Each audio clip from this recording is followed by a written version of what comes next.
amigos de RPP, bienvenidos a un nuevo capítulo de Mucha Moda. Los saluda Andrea Cáceres, periodista de esta radioemisora. Hoy les voy a contar que tenemos en exclusiva una entrevista con personalidades del reality show Next in Fashion de Netflix.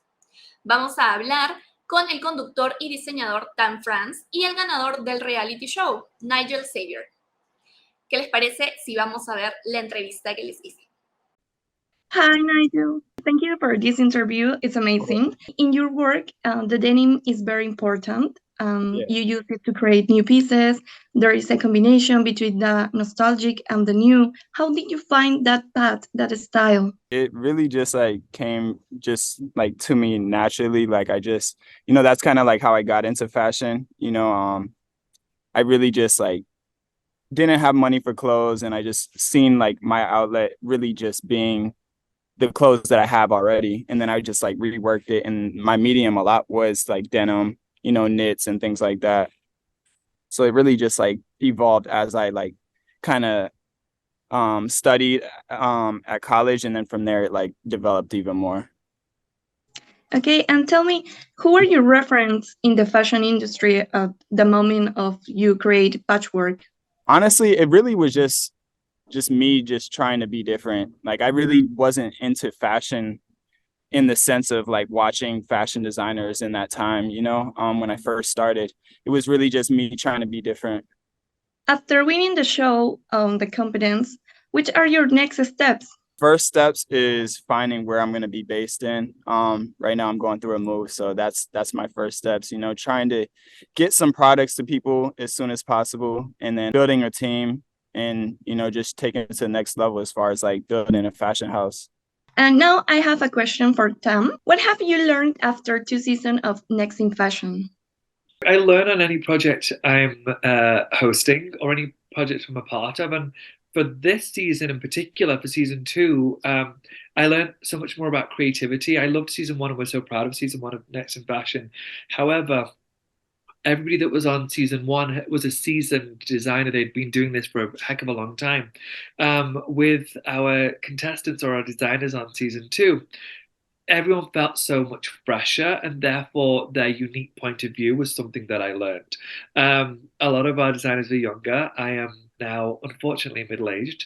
And so understanding what that younger audience is interested in and what galvanizes them was really exciting for me.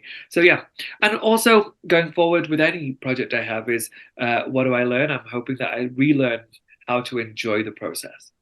How will you describe the role of Gigi Hadid in this season 2? Integral to the show. Gigi and I are dual co-hosts, which means that we enter this as equal shepherds for our designers. We want to make sure that we're offering them advice that's really important along the way to bring out the best in that designer. We're not there just as judges. We see ourselves as more mentors. Yes, there's a judging component, but we see ourselves as more mentors than judges. And so as far as Gigi's role was exactly the same as my role, is to make sure that we are taking care of our designers and that they understand that we're there to support them. How these fashion contests can attract the new generations? Well, here's the thing. Fashion competition shows and fashion competitions are not new. They've been around for a heck of a long time, even before they were televised.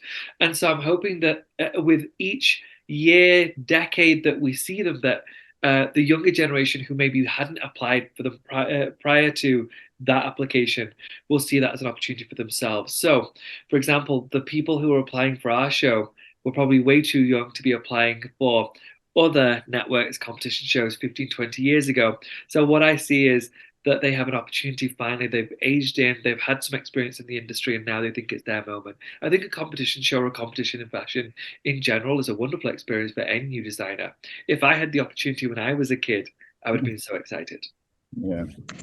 Nigel, how important are these competitions for you, for the people who love the fashion industry?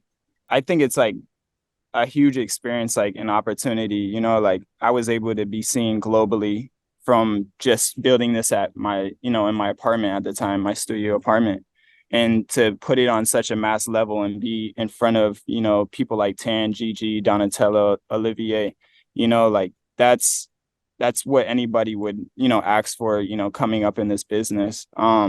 as far as like watching it from the perspective of the viewer, I think this is like an inspirational moment to show you that, you know, you can come really from nothing and, you know, go on something like this and win and, you know, take it to the next level, you know, because that's literally what I did. Like, you know, I didn't see myself, you know, like I didn't know how I could take my things to the next level. And now I had this opportunity. It really shows me like I do have the potential to, you know, build something like bigger than what I imagined in the beginning.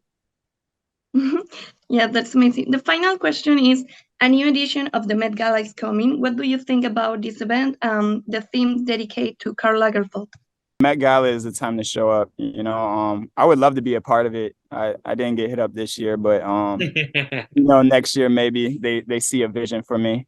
But I think it's a great opportunity for people to see what's, you know, kind of current in fashion, but also on like such a big level. Karl Lagerfeld, you know, he's a legend and an icon to this industry, and you know, it's amazing to, you know that we can take this moment to appreciate him and his legacy. 10. I mean, it's the biggest night in fashion of the year. And so obviously the moment is incredibly important for any designer or anyone who's actually going. But the designers are most importantly getting to put their work on a global platform like the Met Gala. There's nothing like it. As far as Karl being the person that they're highlighting this year or the theme this year, Karl's work speaks for itself. He had decades upon decades of incredibly iconic moments and collections. So I think it's perfectly fitting that Anna has chosen to represent Karl this year. Okay, thank you very much for this interview. Esa fue la entrevista que le realizamos a Tan France y Nigel Xavier. Quiero comentarles que el ganador del concurso ya ha confeccionado una colección de 14 atuendos que están disponibles en Rent the Runway. Pueden conocer más detalles de él y de sus creaciones en su cuenta de Instagram. Además, la serie, el reality, está disponible en la plataforma de streaming y cuenta con 10 capítulos que pueden verlos de un tirón. Y siguiendo la línea de lo último que mencionaron, Karl Lagerfeld como tema de la próxima edición de la Met Gala es sin lugar a dudas un evento que da mucho que hablar. Hace unos días, la revista Vogue reveló su portada de la edición de mayo con una editorial que celebra precisamente a Karl Lagerfeld. En esta se aprecian a 10 modelos icónicas que la acompañaron en sus pasarelas, luciendo diferentes trajes confeccionados por 10 diseñadores que se inspiraron en Karl Lagerfeld.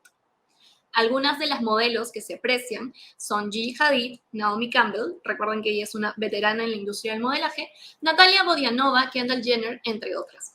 Un dato que llamó la atención es que no incluyeron a Cara Delevingne o Kaya Herbert, modelos más jóvenes y favoritas que en su momento lo fueron del fallecido diseñador. Este editorial contó con reconocidos diseñadores como Donatella Versace, Simone Rocha, Pier Paolo Piccioli de Valentino, Thom Browne y más. Todos ellos se inspiraron en una etapa o momento clave de la vida y creación del Lagerfeld. El resultado, increíbles piezas de autor que forman parte de la última edición de Vogue Magazine. Pueden ver algunos de los atuendos en las imágenes que estamos aquí proyectando. Y nada, impresionante, realmente fue muy impactante. La editorial se realizó en el Gran Palacio de París. Cabe mencionar que este lugar está en remodelaciones y en las fotos se aprecia el contraste entre lo grotesco de la arquitectura en construcción y la belleza del diseño de los trajes. Continuando con las noticias, dejando un poco de lado la Met Gala, quiero hablar del actor de moda que ha causado sensación en Hollywood tras su aparición en las series Mandalorian y The Last of Us. Hablamos de Pedro Pascal, el actor chileno que protagoniza la portada de la revista Square. Pascal se ha convertido en un sex symbol y en la revista se habla de ello y cómo va su carrera en ascenso. Definitivamente es una carrera en ascenso, pues también se anunció hace poco que coprotagonizará la película Extraña Forma de Vida junto a Ethan Hawke. Este mediometraje de 30 minutos, dirigido por Pedro Almodóvar, se presentará en el Festival de Cannes. Se trata de un western gay que está producido por Saint Laurent, la firma que ustedes ya muy bien conocen, quien también se encarga del vestuario. Estamos ansiosos por ver este nuevo papel de Pedro Pascal. Ahora, la noticia local, como saben, es una de mis favoritas. Esta vez quiero celebrar el talento y el trabajo de la modelo peruana Macarena Guerra García, quien participa en el comercial para las redes sociales de la conocida marca de autos Mercedes-Benz Alemania.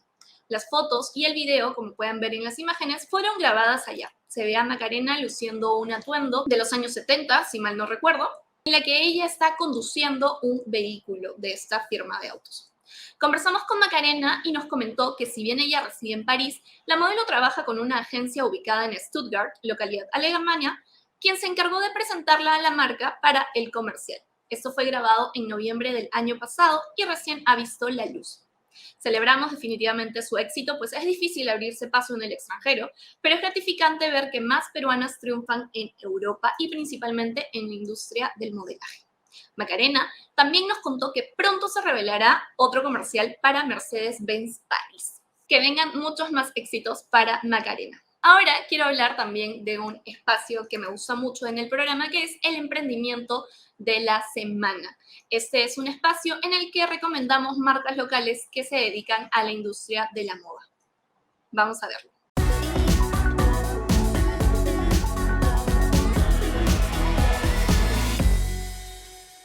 El emprendimiento de esta semana es uno que tiene que ver con la venta de ropa de segunda mano.